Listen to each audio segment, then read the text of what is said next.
Miarahaba antsika namagna jiaby eto agnatin'ny Facebook ntegna koa. Niantsika dia koragna mahakasika ny resaka gestion na ny atao hoe intelligence émotionnelle, zany hoe resaka fahaizana mifehy ny fihetsem-po. Ino mahatonga za ny tena tilo eky satria maro amintsika amin'izao fotoagna zao maratra lasa misy fiantraikany amin'ny fiainantsika andavanandro sy amin'ny fifandraisana amin'olo le tsy fahaizana mifehy an'izay fihetsem-po zay. Maro ny olona mitazona rancune amin'olo, manana esprit de vengeance, ary tadidio fa mahatonga n'olo lasa olon-dratsy, lasa magnano zavatra tsy fanao amin'ny fiainana.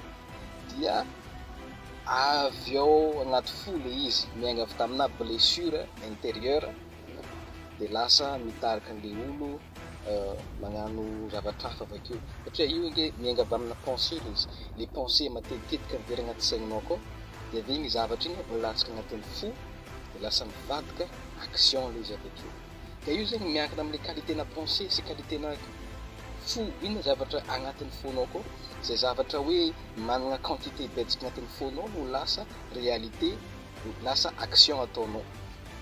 Dia zany mahatonga anao hoe mampianatra foagna hoe tsika zalahy mila mahay mifehy resaka fihetsem-po, ary io zany araka ny volaniko matetika hoe question de choix le izy. Rehefa misy zavatra mahasorena anao, azonao atao za ny vignitra, nefa azonao atao koa tsy ho vignitra, fa io safidy io. Dia tiako koragna zany koa, tsy izay raha jiaby monsieur passé amin'ny fiainana no ampidirina agnatin'ny fo, ka maro be atsika fa misy zavatra mitranga dia tonga dia misy réaction be, fa io tsy izay raha jiaby amin'ny fiainana. Ohatra hoe misy ny olona mandeha an-dalana izy, misy olo moemoe dia fa everiny fa hoe olona magnino moa zany mitsiko anazy na olo magnaratsaratsy anazy, nefa tsy zany le izy, olo mba miresaka ndraikindraiky atsika mametraka agnaty saigna hoe za ty olo enjen'olo lava, regny zavatra regny tsy voatery ampidirina agnaty fo. Dia matetika zavatra manimba fo koa ndraikindraiky le hoe misy magnilikilika anao, io zegny na misy magnilikilika na tsisy magnilikilika anao, aza ampidirina agnatin'ny fonao, fa satria tsy olo magnilikilika anao regny no mampiditra koeram-bavanao, tsy olo magnilikilika anao regny no mampiditra vola agnaty posinao. Dikan'izagny na ilikilikolo anao na tsy ilikilikolo, fiainananao fo atao. Zay le izy, na tian'olo na tsy tian'olo anao, tiavo ny tegnanao.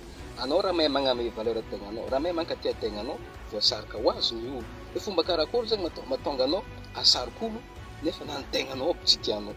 Misy nge ny sasany tegna hoe izy ihany dégoûté amin'ny tegnany, andray zany kiboko hoe zany masoko zany inoko hoe izy ndray no dégoûté amin'ny tegnany. Raha anao dégoûté amin'ny tegnanao, izy olo voasarika aminao. Dikan'izagny fomba magnasitrana amin'ireny blessure sy ratram-po regny, anao mila itia amin'ny tegnanao, anao mila tomber amoureux na amoureuse amin'ny tegnanao, mila apprécier-nao chaque partie de ton corps. Azonao izy karahan'zay ny koragna tiako atsika amin'ny andro niany ty, fa anjarantsika ndraiky zany malaka zay leçon zay azontsika miresaka agnatin'ny vidéo iny, ka mankasitraka antsika jiaby zay mbola magnaraka tsy tapaka an'ity vidéo ity.